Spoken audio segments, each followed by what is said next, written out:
Good morning. I'm Bonnie Gardner. I'm co-chair of the Public Affairs Forum of the First Unitarian Universalist Church of Austin at 4700 Grover Avenue. Our forums are held on Sundays at noon. They're free and open to the public. For more information about our forums, you can go to our website at austinuu.org. And now Dale Beulah will be introducing our speaker today, Andrea DeLong-Amaya. Thank you, Bonnie. I'm Dale Beulah. I'm a member of the Forum Committee. We are very pleased to have our guest speaker today. We did bring some handouts at the table in the back, so please take those. They deal with climate and native plants and a variety of topics. Also, if some of you are interested in pursuing habitat further, we'd like for you to take an application for a wildlife habitat certification for your yard. And when that happens, you'll get to put up a lovely sign like this and let your neighbors know that you're protecting wildlife as well as taking care of our planet. Bonnie asked me to say a couple of things. First of all, our Green Sanctuary is co-sponsoring this presentation today, and Andrea was very gracious to come and talk about these issues. I think they're very interesting in a time of drought and other environmental issues. She's a member of the Ladybird Johnson Wildflower Center staff and has been there since about '98. She manages the Texas Native Plant Gardens and propagation facilities there at the center, and she's the director of Horticulture. So she's very knowledgeable, and she'll look forward to getting your good questions. Her passion is to facilitate the use and appreciation of our locally native plants and planned landscapes. So please welcome her and enjoy this super presentation.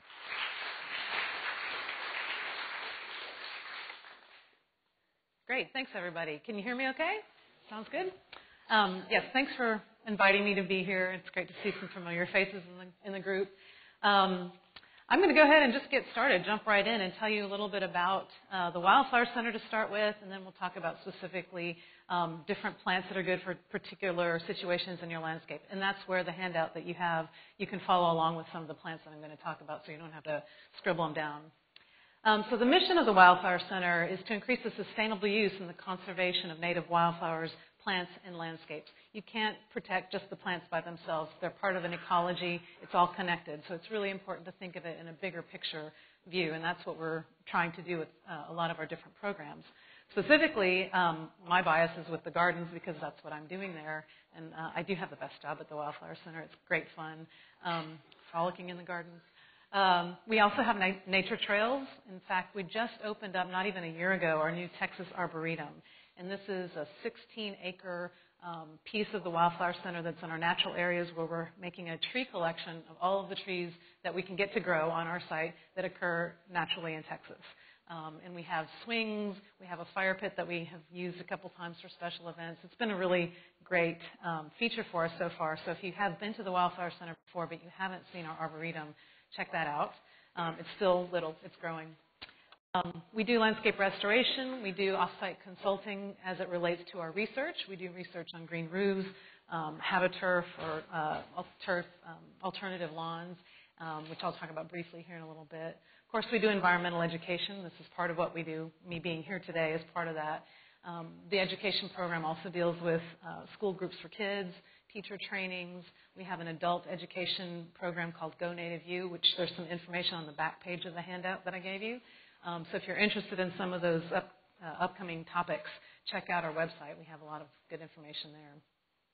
We do plants conservation, national outreach programs.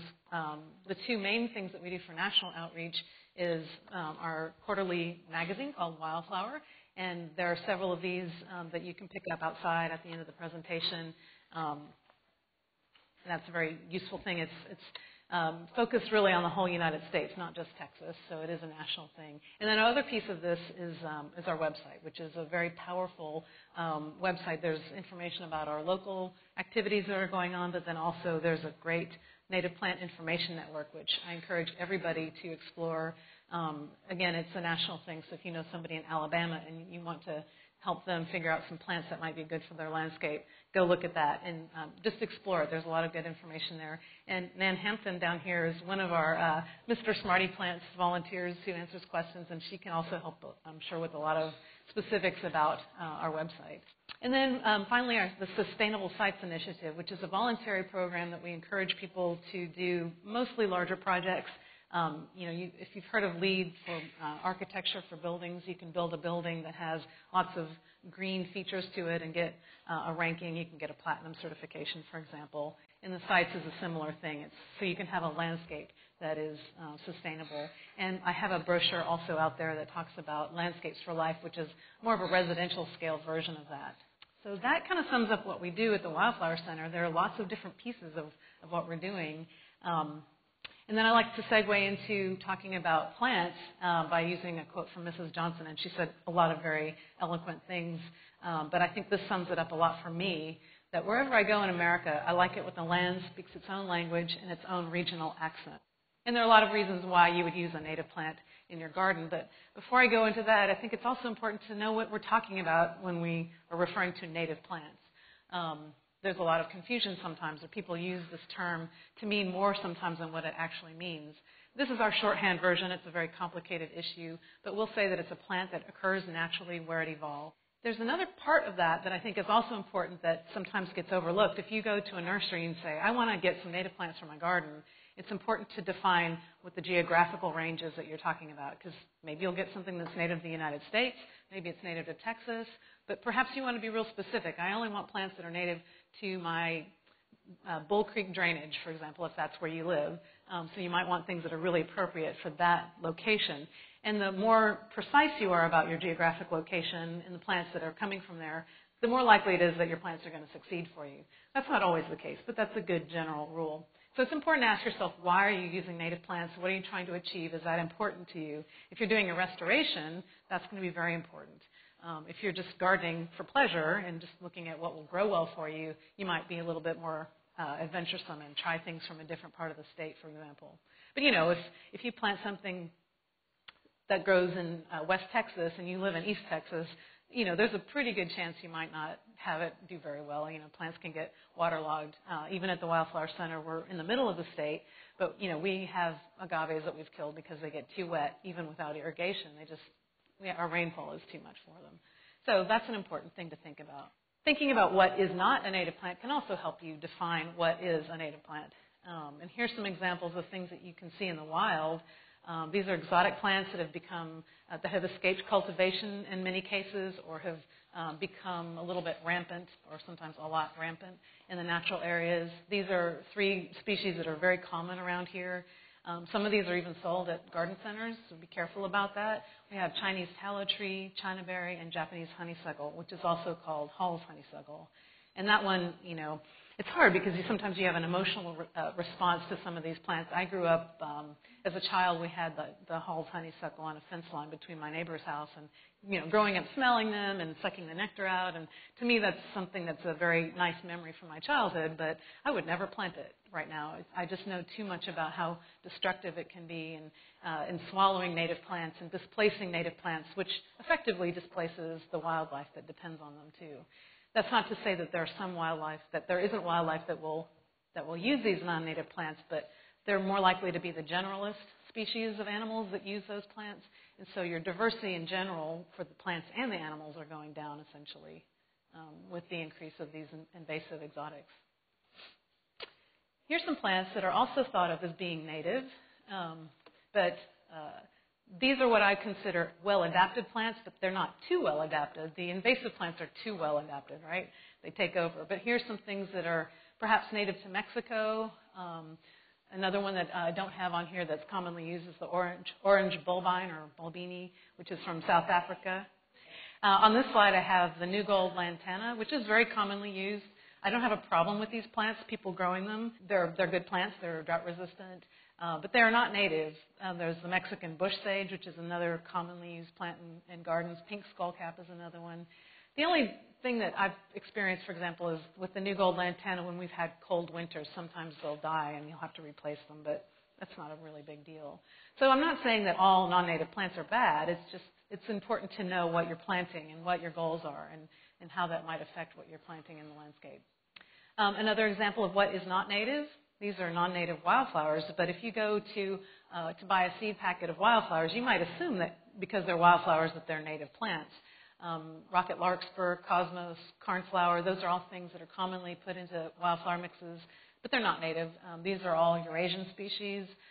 Sometimes these plants, like the oxeye daisy, is another example of one that is often sold in seed mixes, but can be particularly problematic in, not so much here, but like in the Rocky Mountains, you see big patches of oxeye daisy, which is very beautiful, but as I mentioned earlier, it's really displacing the native flora that should be there, and then the animals that rely on those.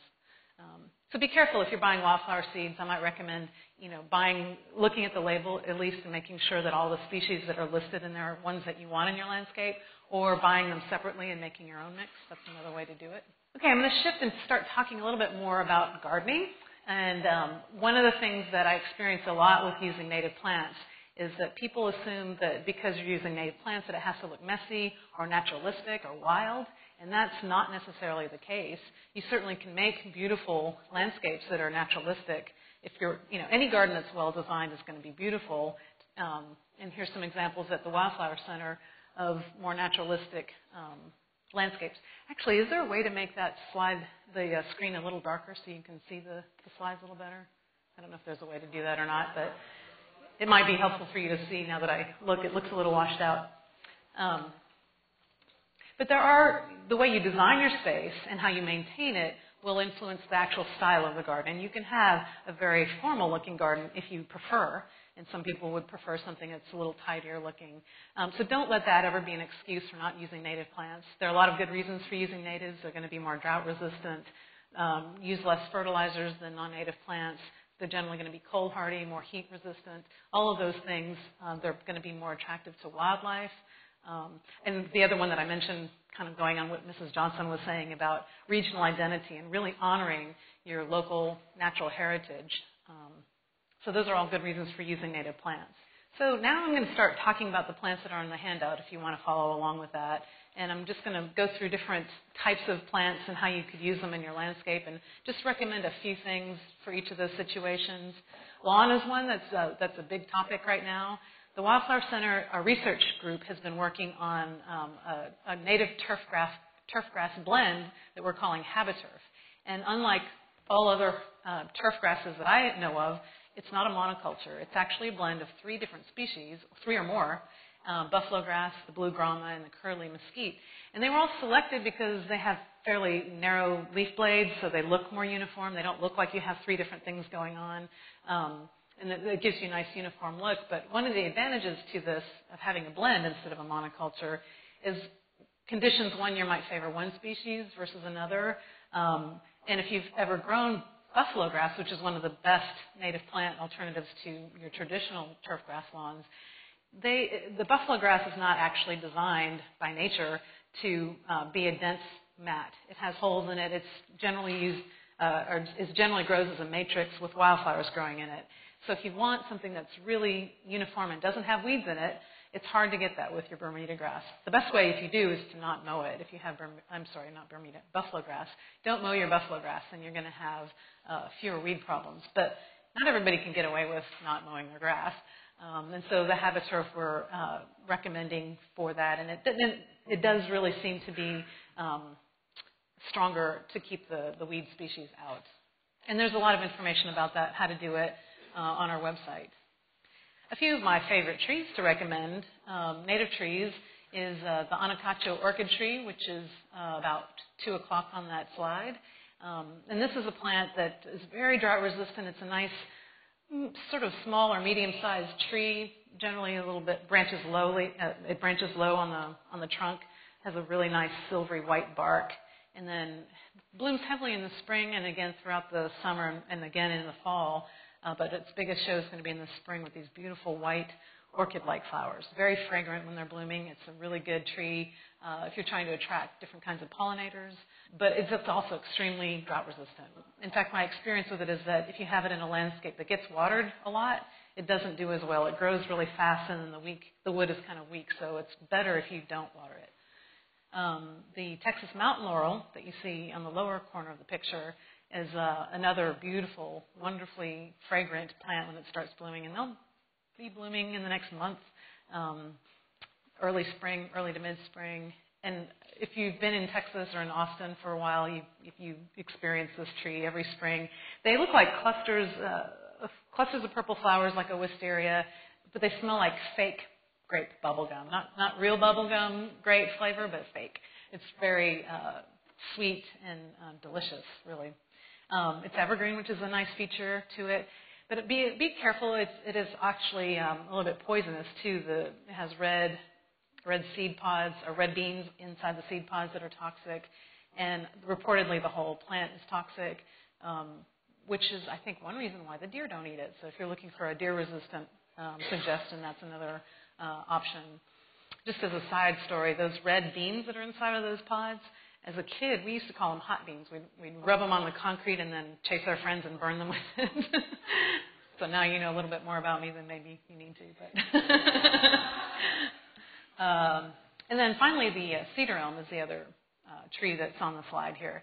And that is a beautiful shade tree. It's a fairly big, large tree, very muscular looking, very stately.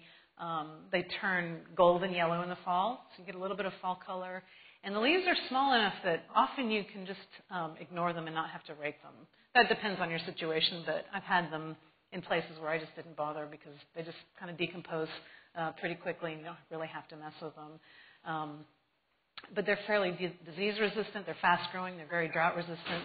They grow both on the east side of Austin and the west side, so they have a good range. But that's a really good hardy tree. A couple of plants that you could use as hedges, privacy hedges, or to help with traffic control. If somebody's cutting through your yard and you want to prevent that, you can plant a nice dense hedge. And a few things that work really well are the Texas sage, or cenizo. I call it cenizo because there's other stuff that is also called Texas sage. But that's this gray shrubby plant here that you've probably seen them all over town. They're another really wonderfully drought-resistant plant. Once established, you can leave them alone and never water them in Austin, and they do just fine. They prefer full sun. They can take a little bit of shade, but they're going to be the densest if you have them in a lot of sun.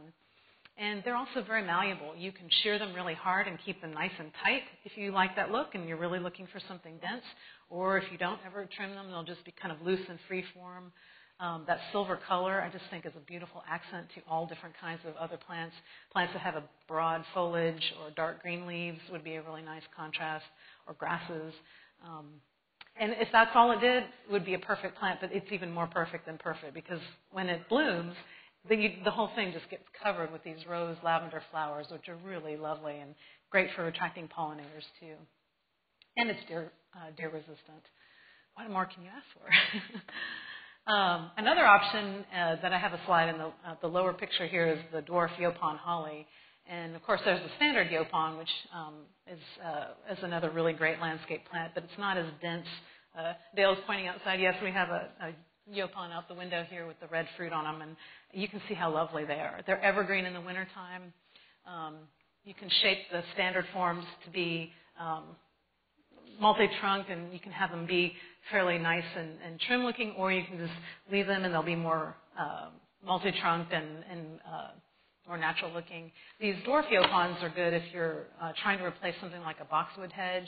They're a lot less water-thirsty than a boxwood. And they don't grow as fast as a boxwood, too, which is good in that you don't have to trim them as much. They're slower growing, so you're not having to do that constant maintenance all the time. So those are a couple options of some hedge plants that you can use. Some vines. This is a slide of a plant called Virginia creeper, which every year I have people swear to me that this is poison ivy, but it's not. Virginia creeper acts a lot like poison ivy, and it's a vine, and it has a nice fall color. You can see in that picture there. It grows in shade or full sun. It gets better fall color if it's growing in a fair amount of sun, but it'll grow in a lot of shade. And again, once it's established, you don't have to water it at all in Central Texas. It's in the grape family, and it makes little tiny kind of purplish blue berries on it, which I don't recommend you eating. I don't know if they're actually poisonous or not, but they don't taste good anyway, so you won't bother.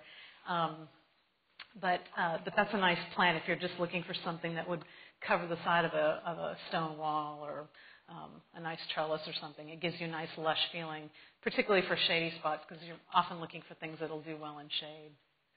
This is another really beautiful plant called Carolina jessamine, And it's an evergreen vine, and it's native really to East Texas, not so much here, but it does really well in a garden setting in Austin. And right now they're really close to getting to bloom. I think they'll start blooming the next week or two. At the Wildflower Center, we have several that are just budded up really nicely. And it's a party when they happen because the whole plant turns yellow, and it's super, super, super fragrant. Get all kinds of pollinators all over it. It's really fun. The inset here, if you look at that, that's what the flowers look like up close, but a little disclaimer, it's growing on a Yopon holly, so those red berries are not part of the vine. And then the crossvine is another nice plant. Again, it's evergreen and native to East Texas, but does well for us here in Central Texas. It blooms also heavily in the spring, a little bit sporadically through the summer, especially if we get some rain, and then maybe start blooming a little bit more again in the fall. But its best time of year is the spring. And they're timed to bloom with the first wave of migrating hummingbirds through the season. Really, really attractive for hummingbirds and many of the large butterflies like the sea sulfurs and swallowtails coming to the flowers on those pretty regularly. It looks a lot like trumpet creeper, which is locally native. Actually, it grows all over the state and a large part of the United States, too. But it's different. The trumpet creeper suckers, which makes it a little bit rowdy for a garden setting. The crossvine stays much more well-behaved. It stays put.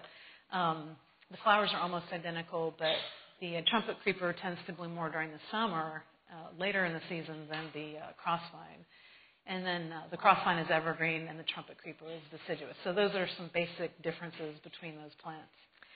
Then plants that you can use in an herbaceous border, and this is where I think in Central Texas we really hit a home run because we have so many plants that do well in this kind of setting. The picture with the bird bath is one of the gardens that's relatively new at the Wildflower Center. It's almost 2 years old, and it's called the Texas Mixed Border, and it's modeled after an English mixed border where you have grasses and annuals and perennials and trees, all different things mixed together. And it's really nice because our plants are very seasonal because our growing season is pretty much year-round. There's things that are seasonal and they cycle through, so you can layer plants. And I'll talk a little bit about this in a minute with the concept that I call time sharing. So you can have things that grow nicely in the spring. Some of the plants here, the gray plant in the back there with the broad leaves is the Jimson weed or Datura, which has big white trumpet flowers that are really fragrant. They bloom in the evening. They're really good for attracting the sphinx moths or the hawk moths. That's a lot of fun, just going out with a flashlight at night and watching those guys come around. And they're fragrant, too, which is really pleasant. There's purple coneflowers and mealy blue sage and the pink gaura all blooming in that picture. And then the upper left-hand picture shows some wine cups that are growing in the theme gardens at the Wildflower Center. And that's another one that's mostly spring blooming, but sometimes you'll see it at other times of the year, too. So time sharing, I mentioned. This is the idea that you can have multiple plants planted in a single location in your landscape, but they're doing things at different times of the year. So sometimes when I've presented a drawing of a garden, people say, oh, you have way too much stuff in there. It's way too busy. And it would be, except that things are coming and going. And I think this is a really important idea, and it's something that gardeners around really struggle with. When you have a bare spot certain times of the year, you're losing that opportunity to have something planted there and expand your palette of plants that you can grow. So here I have a couple classic combinations, the Turk's cap and giant spiderwort combination on the left works. The Turk's cap is actively growing and blooming through the summertime. It freezes back in the wintertime. And in the fall, you'll start having new growth of the foliage on the giant spiderwort. It looks a lot like a daylily foliage. And it grows all throughout the winter, and then it bolts in the spring and blooms. It'll start blooming. Actually, I have one at my house right now that's been blooming for a week or two. So that's a nice combination. And then when it's done blooming, it completely disappears and goes dormant. You might think it's dead because there's no sign of it at all. But around the time when it's dormant is when the Turk's cap starts leafing back out. So you have a maximum use of that space. The other combination of plants on the slide is the Texas lantana, which is the summer actively growing summer plant, and then the pink evening primrose, which has evergreen foliage through the winter and blooms in the spring. And these are all good pollinator plants too, and I encourage you to just experiment, pay attention to, in your garden, when you have bare spots, what could you plant with underneath something that's dormant now that would be actively growing at another time of year, just to maximize your pleasure in your garden. Here's an example of what that looks like in an actual setting. So the upper left-hand picture is our seed silo garden, what it looks like in the spring. Actually, these are old slides, but you get the idea. These two pictures were taken the same year, so you can see how they look totally different from the spring versus the fall. The lower right-hand picture is the fall. So in the springtime, you have the pink evening primrose. I think those orange is the Indian paintbrush. There's a native wild ranunculus, some penstemons that are blooming in there. And then in the fall, it's predominantly the Gulf muleys and the prairie goldenrod with some fleabane around the base of it. So you can see how you can use the same space in just different times of the year, what it does. Moving on to talk about sunny xeric gardens. If you really want a drought-resistant plant garden that never needs water, perhaps, once it's established, here's some things that you might consider. Borrowing heavily on West Texas, because generally West and South Texas gets less rainfall than we do, and so you can borrow some of those plants and use them in our gardens here. The picture on the left features the big-tooth maple, which is a really nice one. Unfortunately, it's kind of hard to find for your landscapes, but if you can find them, they're really nice maple trees that have this beautiful fall color. They're a little slow-growing, so that's a drawback, but they're really nice, really worth it. Then this other classic combination where you have the Havard agave that you find in the Chisos Mountains mixed with the Mexican feathergrass. And that's a natural combination that happens in the Chisos Mountains if you've ever been up there in the Big Bend area. It's really beautiful, and you can't design anything more perfect than that. It's really that soft flowing grass with the nice stiff leaves of the agave is pretty nice. And then throw in some rocks too, that looks really good too. And then the picture on the right is more of a hill country selection of plants that do well in kind of a rock garden setting. The large yellow plant in the back is the square bud primrose. And there are two varieties of that. Square bud primrose, this one is a tall, upright version. There's another compact one that's more commonly seen in the gardening trade because people like things that are compact and cute. But it depends on what you're looking for. And then next to that, the other yellow thing is a plant called Damianita, named after Damien. And that's just a kind of a low-growing, dark evergreen plant until it blooms and the whole thing turns yellow. And great for attracting pollinators. The foliage of this plant is really aromatic, which makes it deer-resistant, which is kind of nice. There's a twist leaf yucca in there. Actually, that's a pale leaf yucca, excuse me.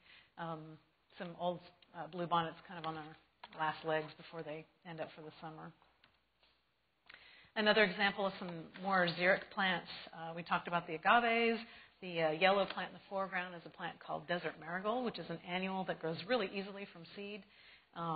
And they bloom all summer, which is great. They have a nice kind of a grayish foliage to them. And then another one of my favorite plants is the spineless prickly pear. And that's one, it's hard to kill them. I mean, if you want to get rid of them, you can dig them up. They're shallow-rooted.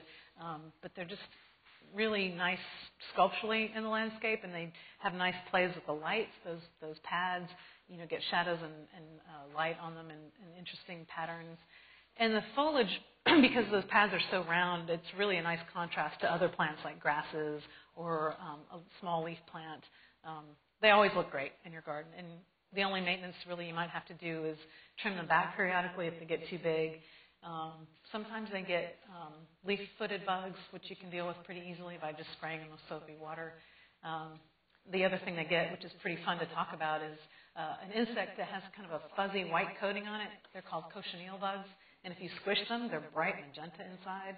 And actually, it's still used as an important food coloring and clothing dye coloring. So it's still important commercially. So I don't know if you heard, but a few months ago, Starbucks got in trouble because they were dyeing their red velvet something with cochineal bugs, and all the vegetarians got upset. I think they're using beet red now. Shady gardens. A lot of people want lots of trees around their landscapes because it's so hot here in Texas, and having that shade is really important. But it does limit what you can grow in your garden. Here are a few examples of things that you can try in your garden. The upper right-hand corner has a picture of Turk's cap, which I showed you a close-up of before. And in front of that is a plant called blue mistflower. Not to be confused with Greg's mistflower, which is closely related, but the blue mistflower blooms more in the fall, whereas the Greg's mistflower blooms throughout the summer, and it actually likes a little bit more sun. The blue mistflower seems to do better in shade. And then again, if you mixed in your spiderworts for the spring, that would be a nice combination. And then the lower picture on the left has a nice, just a field of a plant called golden groundsel. And that's an early spring bloomer. They'll be blooming in the next couple weeks. It's one of the first things that goes, and that bright, bright yellow is just so cheerful, and you know that spring's on the verge of hitting us in the face when they start showing up. And it's really important for some of the early pollinators, like things that are out right now because of the crazy weather we're having. Actually, I've seen a few of these blooming, and I'm sure they're providing nectar to those insects that are really looking for it. If you have a particularly dry, shady garden, a few things that you can consider are things like the cedar sage, which is an evergreen salvia, a species of salvia that's evergreen, has kind of roundish leaves, and the whole plant is maybe a foot tall when it's blooming. And they're also mostly spring bloomers, timed, again, to feed the hummingbirds as they might migrate through in the spring. It's called cedar sage because they really are very drought resistant to the point where they grow typically under juniper trees. And you know it's very dry under a juniper tree because the needles are so dense and very little water actually gets through to the ground level. So if they can survive there, that's pretty dry. And then the lower left-hand picture is a plant called Nolina texana. It's also called sakawista, basket grass, bear grass. It's one of those plants that has a lot of common names, and a lot of those names also refer to other plants, so it's important to be specific about what you're talking about if you want that particular plant. And it's called basket grass, but it's actually a lily, what we call a woody lily. And it's evergreen. It's not truly a grass. Those leaves are evergreen all the time, which is nice. It doesn't ever die back. And then it blooms in the spring with those clusters of white flowers. It's also fairly deer resistant. And then another plant that you'll see a lot of the time growing with it is the twisted leaf yucca, which is the plant on the bottom right here, and then the inset. And the inset shows you how those leaves are twisted. And people think of yuccas as being something that you would plant in like a rock garden, but really they do better if you have them in a shady spot in a woodland setting. If you go to Wild Basin, for example, you'll see all three of these things growing together. A few things if you want to do a water garden. That's a lot of fun, and some people say that they're really intimidated by this, but you can do something so simple as just having a metal wash tub and putting some wet plants in it. It can be that simple.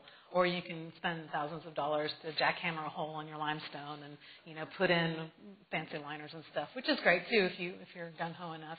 But if you're just starting, this is an easy way to do it. With one of these stock tanks is very simple, straightforward. So Texas has a number of different native irises, the blue flag iris, and this, which is the purple one in the back. And then in the foreground is the zigzag iris. Several different ones. Don't get the yellow flag iris because that's a non-native plant that's taking over our marshlands, so that's a problem. Let's see, I think in the other picture we have the star sedge and horsetail, which is another fun one. Horsetails are good because they're about the most perfect dragonfly perch you can get. The male dragonflies like to patrol their landscape and look out for competitors. White water lily is a really beautiful plant. There's also the yellow water lilies that are native to Texas. Both do really well in garden settings here. And then the other plant here is a fun one called lizard tail, and it's fairly shade resistant. So again, you think of having a water garden, you need to have lots of sun, but some of these plants will do just fine in shade. Rain gardens is another thing that's fairly commonly talked about these days, which is a great idea to do if you have a landscape where you want to retain the water onto your property instead of making it run off as if it's something bad that you want to get rid of. Rain is a good thing for us. We just have to channel it appropriately. So the idea of a rain garden is to just have a depression in your landscape where water collects during rain events and then slowly percolates out. So you're not having it all just run off. And there are certain plants that do better in those situations than others. Some plants will rot if they're in standing water for very long. So a few of the plants that you might try in there would be some of the grasses like switchgrass or gamma grass, the horsetail I mentioned. Turk's cap does very well in this kind of setting. And so you can see in this picture that what it looks like in the spring in the upper picture. And then I think it's really beautiful in the winter, too, with all those grasses that are there. And the grasses have different colors. So that's something else to look at. The trees there are bald cypress. And the city of Austin has a whole series called the Grow Green fact sheets, if you've seen those at different garden centers around. And they have a really nice one that they just put out last year on rain gardens. And it includes a plant list. We have copies of it back there. Great, Dale's pointing. So check that out. Bushy bluestem is one of my favorite grasses for these kind of settings. That's what the plants growing in the bar ditch here. That's what they look like during the summer, but in the fall they turn this beautiful russet orange, really fluffy and nice. And then the art picture is a native hibiscus. And those flowers are actually fairly big. They're probably 4 inches across, so they're a fairly showy hibiscus. And the plants get fairly large too. They get maybe 8 feet tall and probably just as wide. And they bloom all summer, which is great. A lot of people don't think of using native plants as edible plants, but some of our native plants are really wonderful because they're perennials and you don't have to replant them. One of my favorite examples are the chili piquin, and I don't ever plant jalapenos anymore because the chili piquin do it.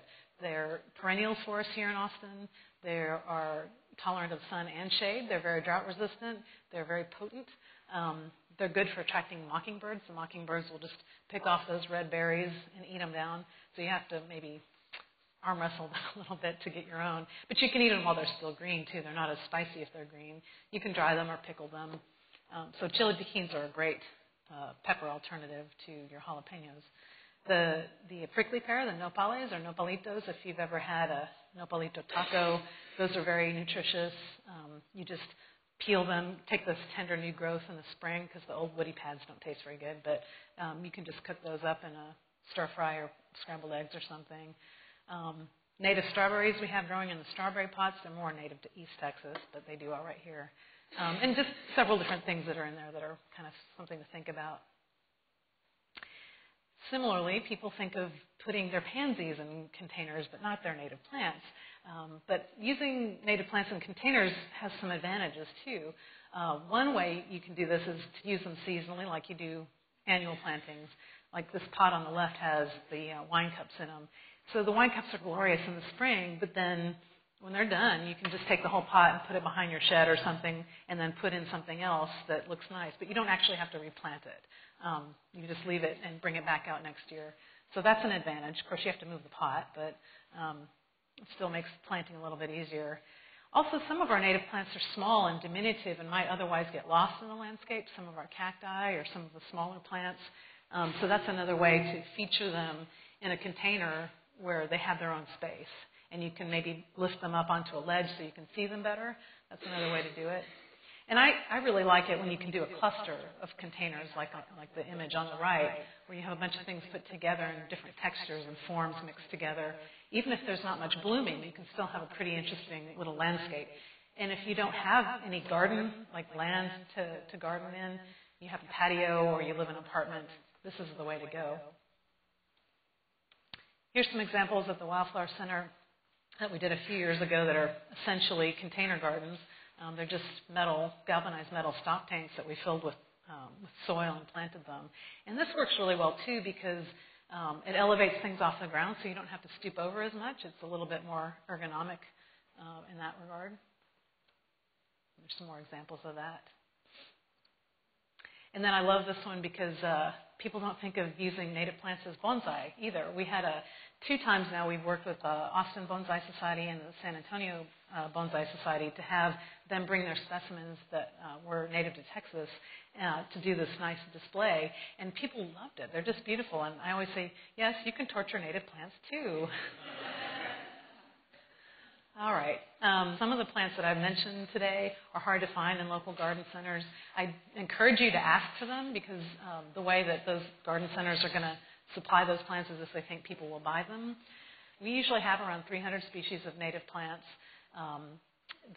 Many of them are hard to find, so you can check out. We'll have a plant list on our website, so you can look at that to find out more information. And I just think this is a silly little slide that it's funny because it's true. You get in the bulldozer and you're like, and over there we'll do some landscaping.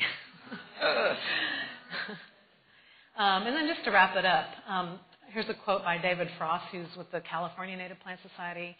He says, "This is how we make our gardens here. These are the plants that tell us we're home." And there's our website. And I think that's my last slide, yes. So I guess we're open for questions? Yes, and thank you. This is fascinating. I know we have a lot of questions. By the way, a lot of our... Thank you.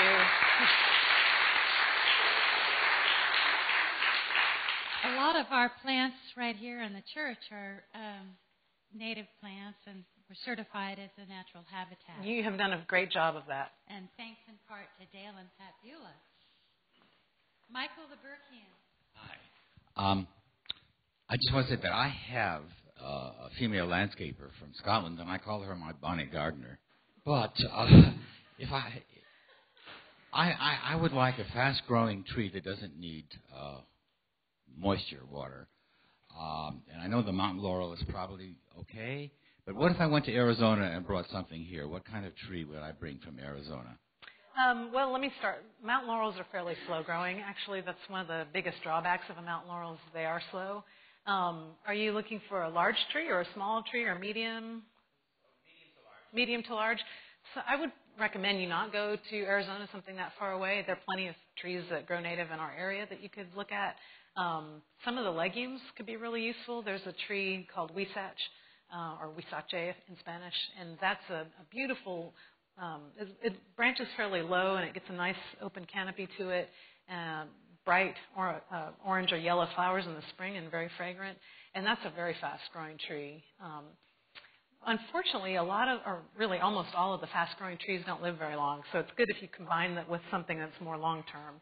But, doing both, it certainly has its purpose to have something that's fast-growing. But look at huisache is a good one. A lot of the acacias are going to be good for that size range. Also, the cedar elm, it's going to be not quite as fast, but it's going to be a sturdier, longer-term plant. Mm-hmm. Jeanette Swenson?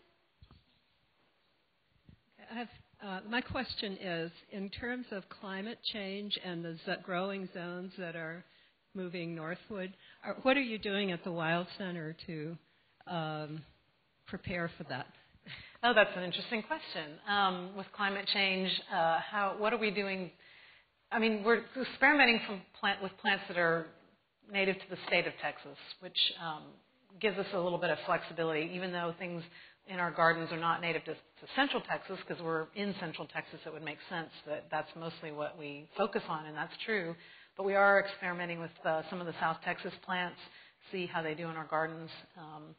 We're monitoring how frequently do they freeze, at what temperature do they freeze.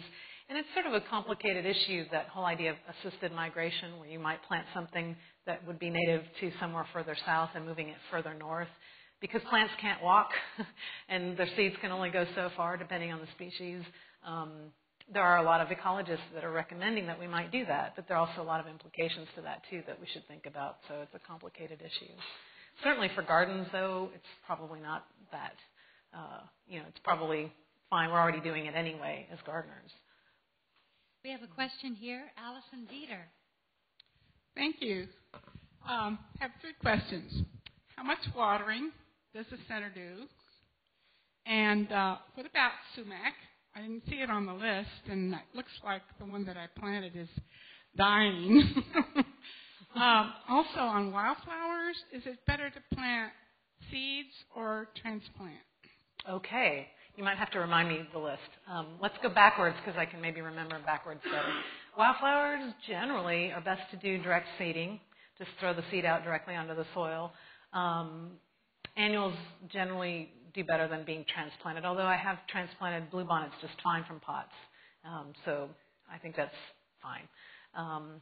And then you were asking about sumacs, and well, the comment too, it wasn't on my list, but that was really just a brief sampling of all different kinds of things that you might consider. As I mentioned, our website has our plant list that we'll have at the spring plant sale, and we'll probably have around 300 species available. So there are a lot more things than I've talked about that are good. I love sumacs.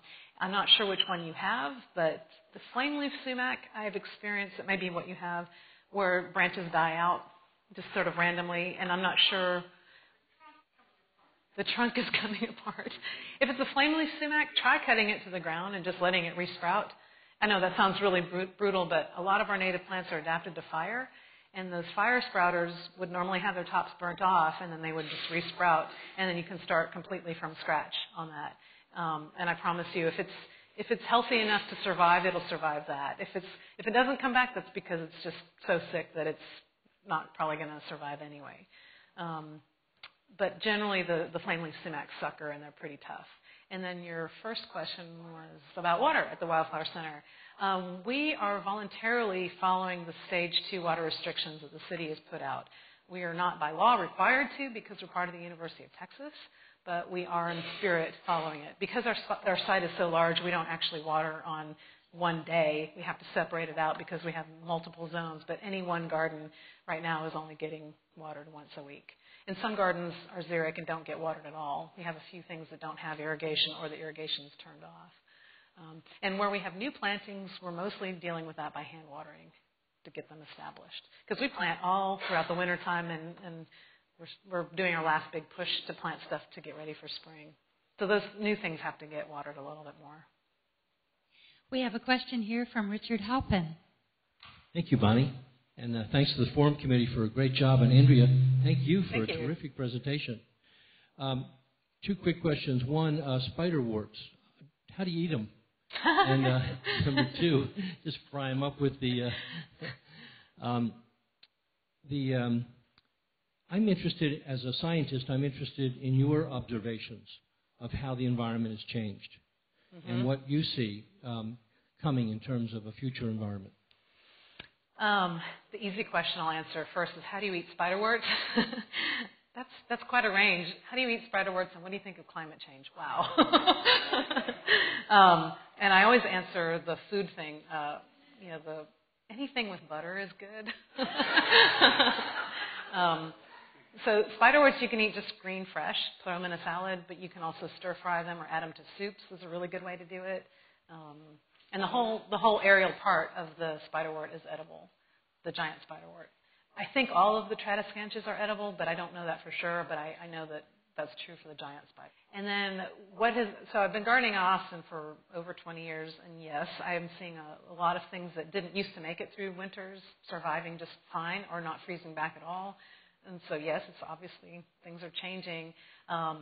And actually, I saw with the Beulahs and a few others the movie Chasing Ice, which I would very highly recommend everybody see and tell your friends about.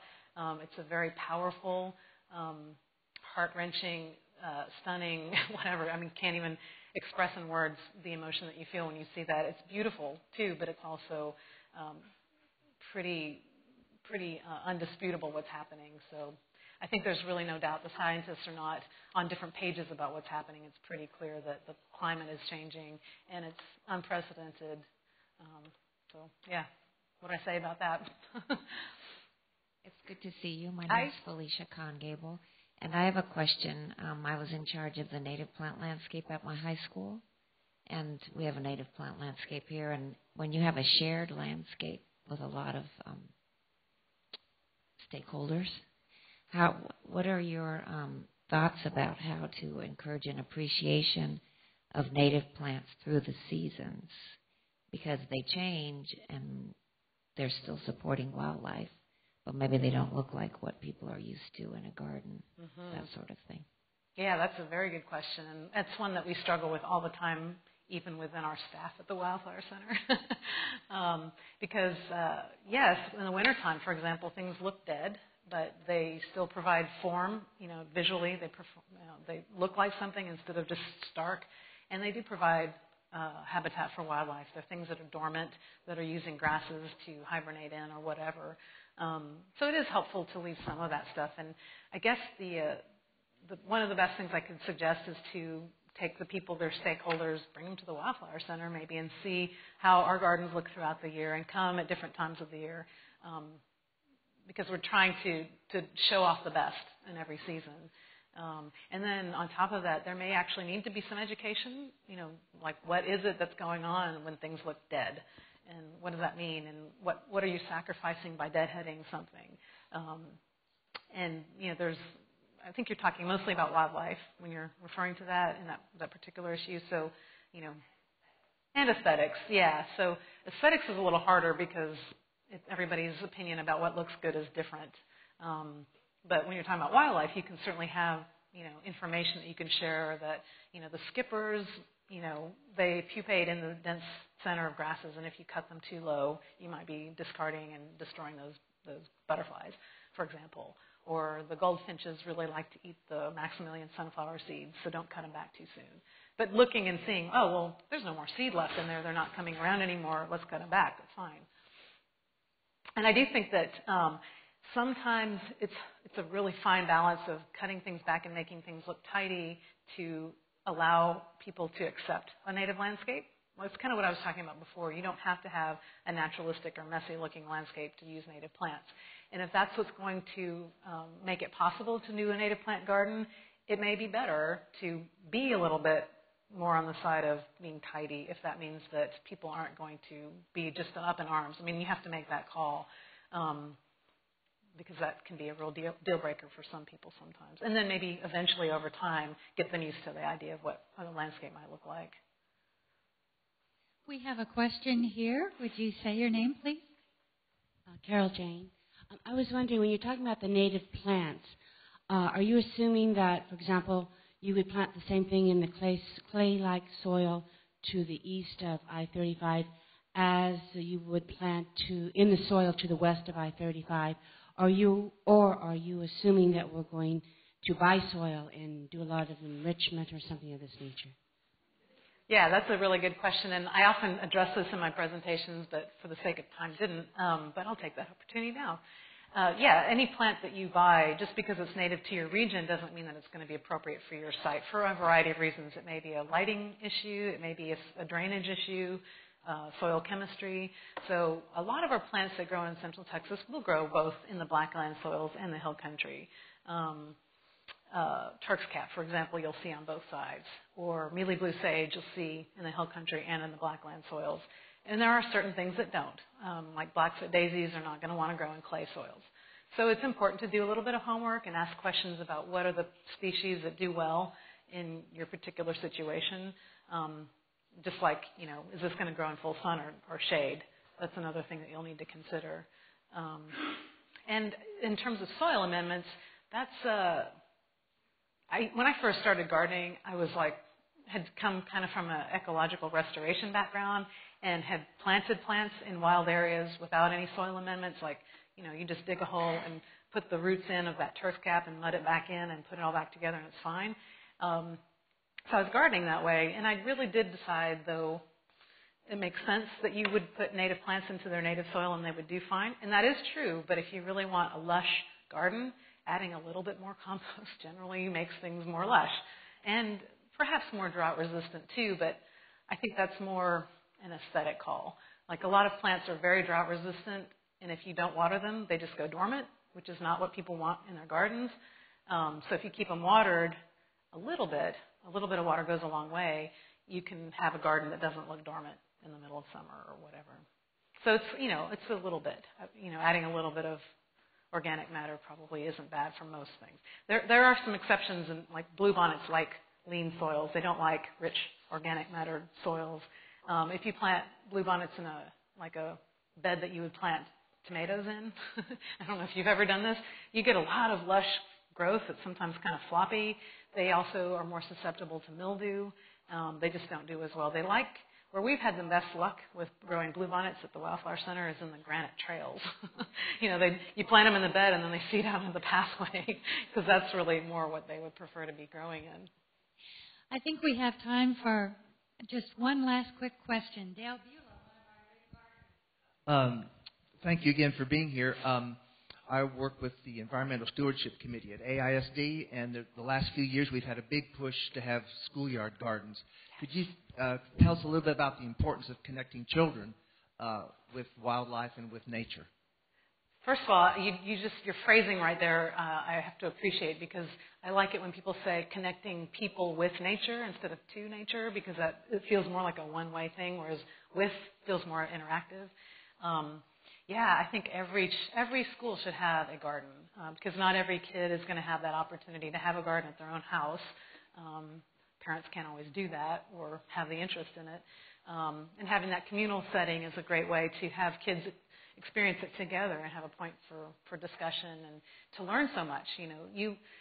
Even if you're not teaching kids something, when they're gardening, they're learning about how the world works. And I think that's one of the most important things that kids can learn. And I bet most of us in this room grew up having access to some natural area nearby where we would just take off for hours on end and explore things in the woods or, mess around in the creeks. And a lot of kids, especially in urban areas, don't have that opportunity anymore. Or they might have access, but there's this fear that parents have that they're not necessarily going to be safe unless they're with them all the time. So having a schoolyard garden of any kind, whether it's vegetables or native plants or butterfly gardens, I think is one of the most educational opportunities that kids can have.